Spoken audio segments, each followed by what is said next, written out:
Quiroz es profesor de la Escuela de Estudios Internacionales de la Universidad Central de Venezuela, precisamente geopolítica del petróleo. ¿Y quién mejor que él para hablar del petróleo en estos momentos que preocupa, conmueve? Hay una nota de que en el 2022 habrá ya un aumento a $80 el petróleo, pero por ahora sigue muy bajo. Y el presidente venezolano ha dicho que quiere conversar sobre esto con sus aliados árabes. ¿Cómo ves esta situación? Bueno, yo saludo de forma muy interesante las gestiones del presidente Maduro allá en la reunión del grupo de ASPA. Y explica un poquito qué es el grupo ASPA para poner el contexto. El grupo ASPA es una reunión de un conjunto, pues un bloque de países de América del Sur y de países árabes. En estos momentos están reunidos en Riad. Y por supuesto, yo considero que no hay mejor escenario para un planteamiento del problema de lo que es los precios del petróleo. Y creo que el gobierno está acertado en la iniciativa y en las acciones que está realizando allá en el Medio Oriente. Pero lo que yo le veo es poco éxito, ¿no? Pocas posibilidades de éxito, porque mientras que Arabia Saudita se mantenga en la posición terca y equivocada de no recoger barriles y de no sacrificar producción a cambio de buenos precios, bueno, la OPEP no hará nada, porque la OPEP, como usted sabe, pues requiere de la unanimidad de todos sus 13 miembros, contando ahora Indonesia, que acaba de reingresar, y si no, no se aprueba nada. Y el problema es entonces que la actitud de Arabia Saudita, que lidera 3, 4 países en torno a su misma posición, de aumentar tercamente la producción sin importarle los precios, bueno, eso lo que está haciendo, por supuesto, es sobresaturando el mercado petrolero. O sea, la oferta está sumamente agigantada y por eso los precios se niegan a recuperarse. ¿No puede haber una jugada estratégica de Arabia Saudita golpear a mis enemigos, entre ellos Irán, Rusia y Venezuela, en ese cuadro de no bajar la producción porque tienen suficiente reserva en dinero? Pues claro, mucho de geopolítico va allí. Cuando Arabia Saudita ve que Venezuela, ejemplo, está aliada, por decirlo así, con Irán y con Siria y con Rusia, y esos son exactamente los dos, tres bastiones en el Medio Oriente enemigos de Arabia Saudita, y a su vez Venezuela es país miembro fundador, compañero de Arabia Saudita. Bueno, Arabia Saudita dice cómo es la cuestión, pues quiere alianza conmigo en la OPEP, pero para los efectos bélicos que está planteado con Irán o de porque hay una guerra planteada con Irán y Arabia Saudita. Por supuesto, entonces en ese aspecto está en el otro lado del río, pero está conmigo o a este lado del río cuando hablamos de petróleo, cuando hablamos de la OPEP. Y bueno, a Arabia Saudita, por supuesto, no le importa sacrificar lo que está sacrificando, puesto que está solvente en términos financieros, aun cuando hay que dejar claro de que está perdiendo Arabia Saudita todos los países de la OPEP y los no países de la OPEP también, es decir, los países independientes. En una guerra de precios y en una guerra de mercados también, de producción, todos, absolutamente todos perdemos. Ahora ganan precisamente los consumidores, las grandes economías, los pequeños países, China, Bolivia, los que no tienen petróleo ganan en el sentido de que el petróleo ha bajado, caso de Estados Unidos. Claro, y básicamente los países altamente desarrollados, que son los países mayormente consumidores de petróleo. Esos países se han ahorrado en estos 12 meses sobre los 980.000 millones de dólares. Le ha ahorrado, por decirlo así, Arabia Saudita a ese bloque de países desarrollados. Repito, sin importarle lo que ha sido la baja de precios. Y Arabia Saudita ha sacrificado sobre los 77.000 millones de dólares en estos momentos.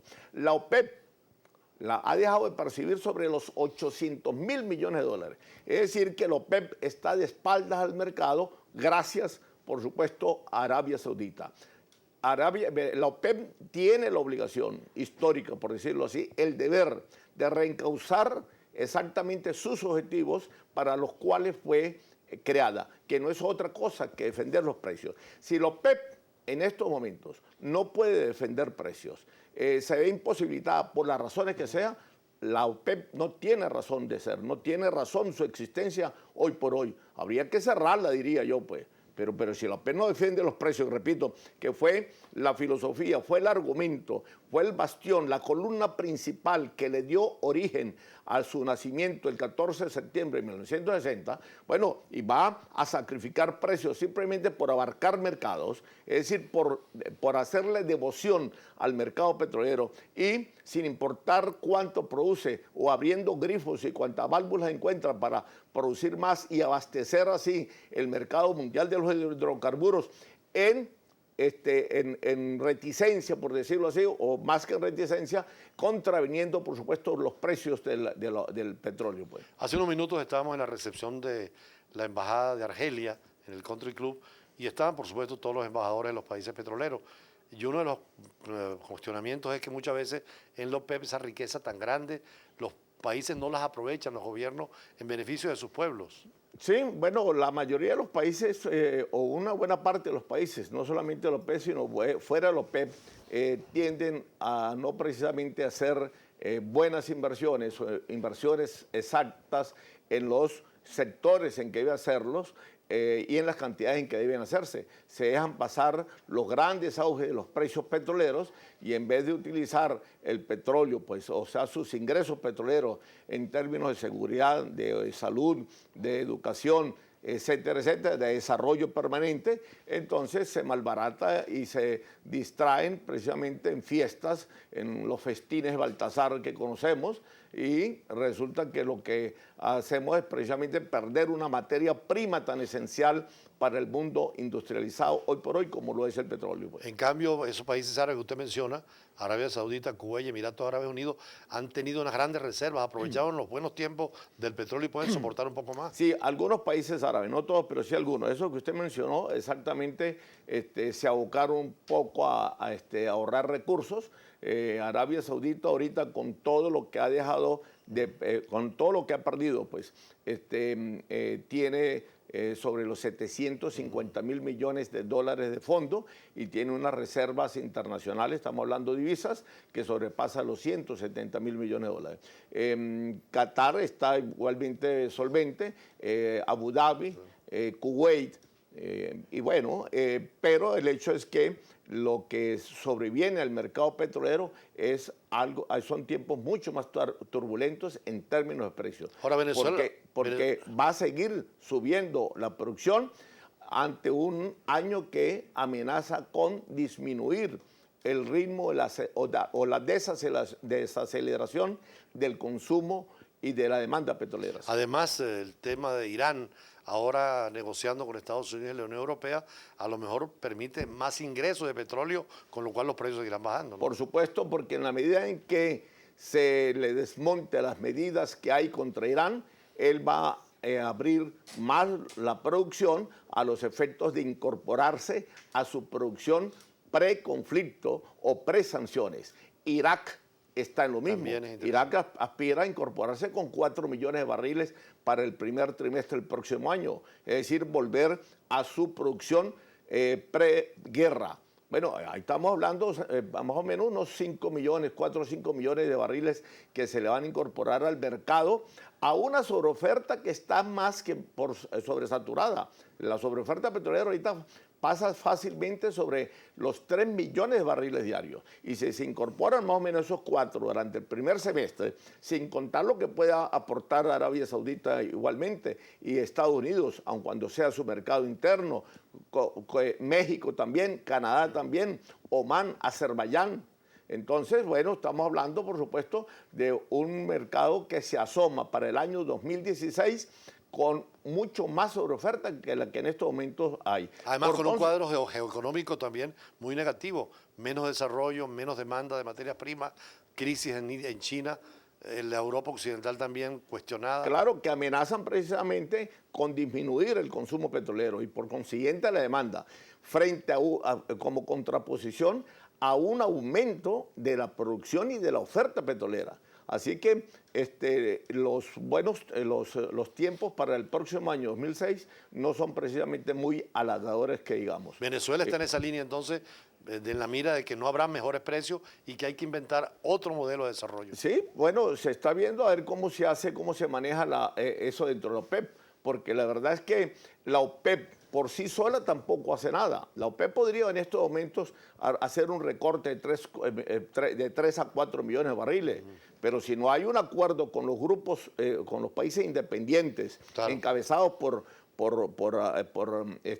Rusia y por el mismo México y Canadá o Brasil, bueno, no está haciendo nada porque estos países se van a coger ese mercado que va a dejar la OPEP al recortar los 4 millones de barriles. Se necesita que ellos, ese grupo de productores independientes, se incorporen también a la pauta o a cobijarse a una política de precios que siempre ha sido exitosa dentro de la OPEP. Guste o no, le gusta aceptarlo a muchos. Pero usted habla de Brasil y precisamente se dice que en el caso de Brasil, grandes proyectos que tenían petroleros ahora no son rentables. Es decir, la baja del petróleo también corta mucha posibilidad de nuevas inversiones. Sí, bueno, por ejemplo, toda la parte de la zona del Presal, que está más o menos como a 150 kilómetros a orillas de Brasil, en el Atlántico, eso es a unos costos bastante altos que no lo soporta un precio del petróleo de 30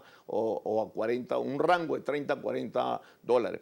Pero Brasil tiene como aumentar regularmente la producción en tierra firme. No en forma tan amplia o tan remarcada como lo haría si pudiera explotar Presal. Lo mismo ocurre para Argentina con Vaca Muerta. México igualmente. México está revisando todos sus proyectos por eso. Canadá y Estados Unidos. Estados Unidos está revisando varios de los proyectos que tiene Lutitas porque a esos precios no le da. Es cierto que en Lutitas se han encontrado costos de producción que en estos momentos se acomodan a los actuales bajos precios del petróleo, pero la gran cantidad o buena parte de los proyectos Lutitas por parte de Estados Unidos ubicados en Texas y en Dakota del Norte están paralizados, desde luego. Continuamos con Rafael Quiroz con el tema petrolero. ¿Venezuela qué debe hacer en esta situación de crisis de los precios? No hay alternativa para la elevación de esos precios que nos ayudaría mucho a la economía. ¿Qué hacer para mejorar la situación económica que es grave y difícil? Sí. Bueno, yo creo que una de las cosas que tiene que hacer Venezuela es la que está haciendo, que es tratar de influir, tratar de presionar a sus miembros de la OPEP para que traten de llegar a una regulación de la producción, es decir, a un recorte de producción, que convenzan a los países independientes productores para que se incorporen también a ese recorte de producción, para que de esta forma dejemos de perder todos y empecemos a ganar todos. Pero mientras que Arabia Saudita mantenga esa posición terca de seguir aumentando y por simplemente abarcar mercados, sacrificando precios, le queda bastante difícil a Venezuela poder hacer algo en el marco internacional. Y entonces tendría que enfocarse solamente en relación a lo que tenemos, pues. Otros desarrollos ¿Cuál es la realidad, pues? Y otros desarrollos económicos. Claro, y saber administrar, diríamos, estas limitaciones que hay de ingresos petroleros. El precio referencial que estableció el gobierno fue de $40 el barril para el próximo presupuesto fiscal del 2016. Yo era de la opinión que se alara ese precio más bien hacia los 30 o 35 dólares, pues se estableciera en una meseta. Pero bajó de 60, entre 30 y 35, pero el gobierno lo estableció 40. Sin embargo, yo creo que es manejable ese 40. Lo que pasa es que es preferible establecer un precio referencial por debajo de lo que puede ser el precio de realización o de venta o de mercado, porque ajustar el presupuesto hacia arriba es mucho más fácil que ajustarlo hacia abajo. Pero también fortalecer la empresa privada, llamar la inversión extranjera. No, por supuesto, se trata de una revisión total. Lo que pasa es que aquí el problema en Venezuela no es un problema de nombre, que si Chávez o que si Maduro, o que si Leopoldo López, qué sé yo, o de Capriles o de Antonio Lehmann. Es un problema simplemente de modelos, pues. El modelo que actualmente se viene aplicando en Venezuela hace 17 años ha fracasado definitivamente. Eso no tiene discusión. Que Cuba ha dado un cambio violento. Está dando un viraje. Cuba viene Inclusive dando Bolivia va en esa dirección. Un viraje contrario a como viene operando Venezuela. Claro. Entonces, ahí es donde muchos no entendemos esa contradicción. Porque mientras que Venezuela sigue enfatizando la presencia, la participación y la intervención exagerada del Estado en la economía, bueno, pues estamos perdidos.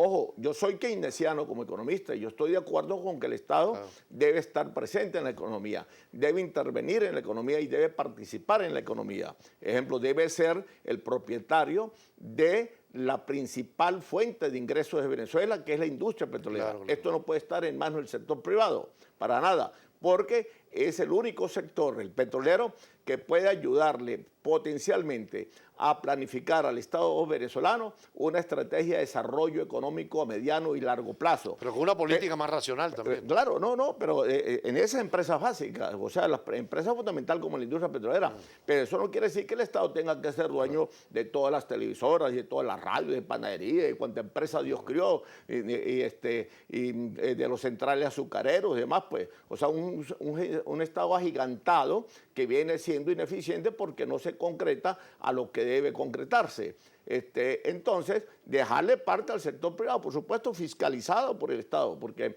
tampoco puede dejarse al sector privado hacer y deshacer como ellos quieran, porque entonces viene la anarquía económica. Sí, una función social de la propiedad. Exactamente, ¿no? Y viene donde perfectamente los tigres se comerán a las ovejas y a los corderos, siendo el sector privado, por supuesto, los tigres y las fieras del mundo salvaje, ¿no? Entonces, el Estado tiene que asumir su rol, repito, pero no puede dispersarse y distraerse en ser una empresa, por así decirlo, un Estado tutti frutti, por decirlo así, que lo produce todo, que todo lo vende, que todo lo rifa, que todo lo subasta, el Estado propietario de la empresa petrolera, que es a su vez el Estado protector, dispensador, el padre protector, etcétera, etcétera. Ese ha sido el gran problema de Venezuela en los últimos 17 años, que no se le da oportunidad al sector privado a donde debe abarcar el sector privado. Ojo, sin que el sector privado tenga que abarcar todos los sectores y todos los actores de la economía nacional. Pero sí debe participar porque el sector público por sí solo es infecundo en términos de crecimiento económico, de desarrollo económico, en términos del manejo de la industria petrolera, por sí solo infecundo, si no va acompañado de la mano con el sector privado. Eso tenemos que tenerlo claro. Lo que está pasando en Argentina con una derrota posible del gobierno de Cristina Kirchner, la crisis del gobierno de Brasil, ¿no es una lección también para que miremos otros horizontes? Pero por supuesto, es que en Argentina ya ha dado señales precisamente también de fracaso esa clase de modelo, por supuesto. De hecho, yo creo que el gobierno en Argentina está perdiendo las elecciones, va a perder las elecciones. Ese es un campanazo, por así decirlo, de alerta para los demás países de América Latina que pretenden seguir malamente, con un mal ejemplo, el modelo de Argentina. Y Brasil también. Y Brasil, exactamente. Pero tú ves, ejemplo, el caso de Ecuador y el caso de Bolivia, que son aliados, su gobierno del gobierno venezolano. Pero han cambiado. Y simpatizantes y amigos del gobierno cubano, pero han dado un giro. Y luego estamos hablando de un Rafael Correa que es economista, ¿no? Y dolarizada la economía. Y que tiene doctorado en economía de Estados Unidos y de Europa, ¿no? Entonces, y dolarizada la economía. Entonces, y su vicepresidente es economista también. Claro. Ante un gobierno como el venezolano, donde ni el presidente, ni casi ninguno de los miembros del tren ejecutivo son economistas. Que yo recuerde, no hay ninguno allí, pues, por lo menos. Entonces, hay un desprecio, yo diría, por la ciencia económica, por el conocimiento económico, por el actual gobierno venezolano. Y bueno, eso ha llevado a las consecuencias de escasez, de desabastecimiento, que cada día son más dramáticas en Venezuela y cada día yo diría que su estado de angustia se acrecienta sin que el gobierno pueda hacer absolutamente nada. Bueno, muchísimas gracias con estos criterios expresados por Rafael Quiroz en la parte de la economía, pero también del petróleo. Nosotros seguimos con otros escenarios, otras informaciones y siempre nuestros análisis en profundidad. Ya regresamos.